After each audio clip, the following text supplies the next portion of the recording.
मैं सत्यार्चा वृंदावन धाम से मैं कथा कहने के लिए आई थी कलवा ठाड़ा क्षेत्र में मपतलाल कंपनी के पास, जो कि श्री सनातन सेवा संस्था के द्वारा कथा कहलवाई गई थी।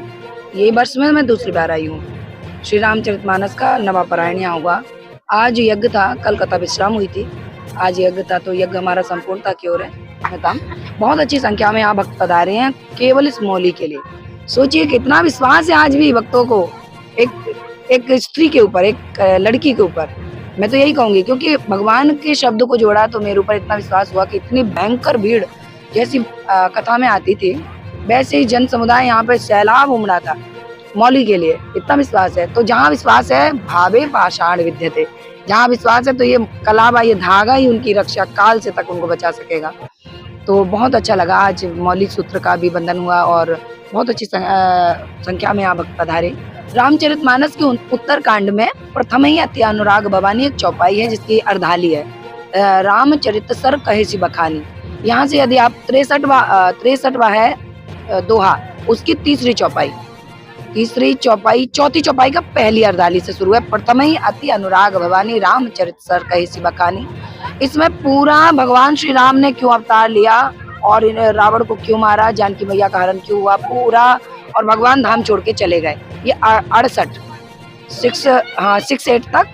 तक ये पूरा ये दिया गया है संपूर्ण रामचरितमानस सूक्ष्म रूप से। यदि कोई प्रतिदिन पढ़ता है तो उसे प्रतिदिन श्री रामचरितमानस पढ़ने का लाभ मिलता है। ये सार है, कहते हैं ना गागर में सागर। हाँ, तो वो जो उत्तरकांड में दिया गया है, भगवान भोलेनाथ ने माता पार्वती को बताया और काकभुसुंडी जी ने गरुण को बताया। गरुण के मन में शंका आ गई थी, जब रावण से युद्ध चल रहा था तो नाग पास में रावण के हाथ से भगवान को बांध लिया गया। गरुण को कहा, आ जाओ मेरे इस पास को काट दो, क्योंकि तुम गरुण हो और ये नाग के तुम दुश्मन हो। नाग पास बंधा था तो काटने गए, उन्हें शंका हो गई कि ये कैसे भगवान है, मैं तो नाग पास खुद काटने आया हूँ, तो ये भगवान नहीं है। तब भोले बाबा ने उन्हें काकभुसुंडी जो पर्वत पर बैठे थे, सामने पर्वत भी है, तो वहां भेजा, बोले जाओ तुम्हारी शंका का समाधान वहां होगा। तब ये कहा उन्होंने, ये बताया बाबा भोलेनाथ ने माता को और काकभुसुंडी ने गरुण जी को। प्रथम ही अति अनुराग भवानी, पूरा चरित्र उन्होंने उत्तरकांड में बता दिया।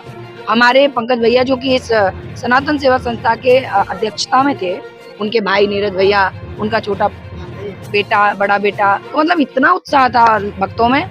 मुझे लग रहा है कि मेरे अलावा किसी और वक्ता को इतना प्यार ना मिला है, ना मिलेगा। मैं कसम खा के कहती हूँ इस बात के लिए, मुझे पता है, मैं जान चुकी हूँ इस बात को। मतलब कुछ सामने प्यार मिल रहा है, कोई अलग से मिल रहा है, कुछ संकोच में कह नहीं पा रहा है दिल की बात, लेकिन प्यार एक एक बच्चे, एक एक बूढ़े, एक एक लड़के, एक एक महिला के अंदर, स्त्री के अंदर, मेरे हृदय में उनके लिए भी स्थान है। लेकिन जो प्यार यहाँ मिला है, मुझे नहीं लगता कि किसी और वक्ता को मिलेगा।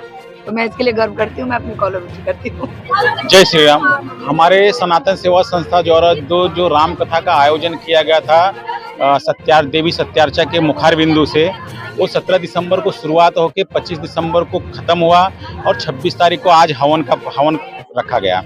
तो हवन भी बहुत भव्य तरीके से संपन्न हुआ। यहाँ पे हमारे जो सब यहाँ के हैं लोग, रहवासी हैं, वो चढ़ बढ़ के हवन में हिस्सा लिए और देवी जी का उनको आशीर्वाद मिला। और सबसे बड़ी चीज़ की यहाँ की व्यवस्था देखो, कोई भी कथा एक इंसान नहीं करा सकता, उसके पीछे ताकत होती है। उसके पीछे हमारे कमेटी के सदस्यों की ताकत थी, हमारे बजरंग दल वाले बच्चों की ताकत थी, हमारे जो मेरे यहाँ काम करते हैं लड़के लोग, गैस में डिलीवरी करते हैं जो एरिया में, वो सारे बच्चे थे। सब ने मिलजुल के अपना काम, जो दायित्व था, सब कुछ निभाते हुए ये कथा को संपन्न कराया। रक्षा सूत्र जो देवी जी ने बांधा, वो तो जो यहाँ के भक्तगण थे, उनकी भीड़ इतनी उमड़ी और रक्षा सूत्र से एक संदेश दिया कि हमारा जो सनातन धर्म है वो रक्षा सूत्र में बांधा जाए और ऐसे ही पीढ़ी दर पीढ़ी ये हमेशा चलता रहे। देखिए पत्रकार महोदय महेंद्र मणि पांडे जी, ये भगवान के प्रभु श्री रामचंद्र जी का कथा है। उनका कथा कहाना किसी मनुष्य के बस में नहीं है। हमारी संस्था एक निमित्त मात्र है और उनका कथा अगर उनके प्रभु जी की इच्छा रहेगी तो यहाँ अगले साल जो हमारे जनता के भक्तगणों की मांग है वो ऊपर तालपत्री डालते हुए, क्योंकि नवंबर हमने भी देखा शीतकालीन सत्र चल रहा था, ऊपर से शीत गिर रही थी, लेकिन तो पर भी यहाँ आपने भी 9 दिन का जो कवरेज किया, उसको मैं अपने वाणियों में धन्यवाद देना चाहता हूँ। और यहाँ के भक्तगण जो था, इतनी ठंडी होने के बावजूद यहाँ के भक्तगण बिना आरती किए, बिना प्रसाद लिए कोई गए नहीं।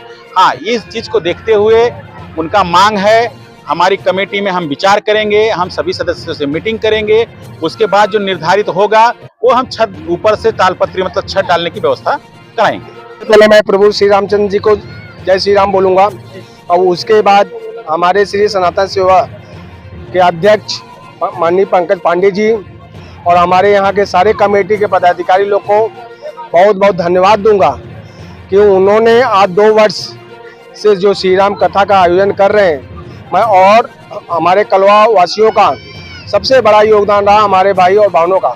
मैं सबका हार्दिक अभिनंदन करूंगा। आपको यही कहूंगा कि 17 तारीख से हमारा कथा चालू हुआ है श्री प्रभु रामचंद्र जी का, और उसके बाद 25 तारीख को संपन्न हुआ। आज 26 तारीख है, हवन चल रहा है। हमारे कलवावासियों को बहुत अच्छा सहयोग रहा है और प्रभु रामचंद्र जी की कृपा ऐसी बनी रहेगी हमारे कलवावासियों की, आप लोग का, तो हम आगे कई वर्षों तक करेंगे, इसको हम गिना नहीं सकते। पत्रकार जी, मैं देवी जी का बहुत बहुत सादर प्रणाम करता हूँ। वो हम उनको एक गुरु माने, हम एक उनका शिष्य बन करके, हमारी इच्छा थी कि एक हमारी बहन आई है बड़ी, वो भी ब्राह्मण से, हमारा ये सौभाग्य है कि हमको ऐसी कथावाचिका मिली हैं, और वो आज नहीं, वो जब जब आएंगी मैं उनके लिए कुछ न कुछ आशीर्वाद के रूप में उनसे दूंगा और उनसे आशीर्वाद लूंगा।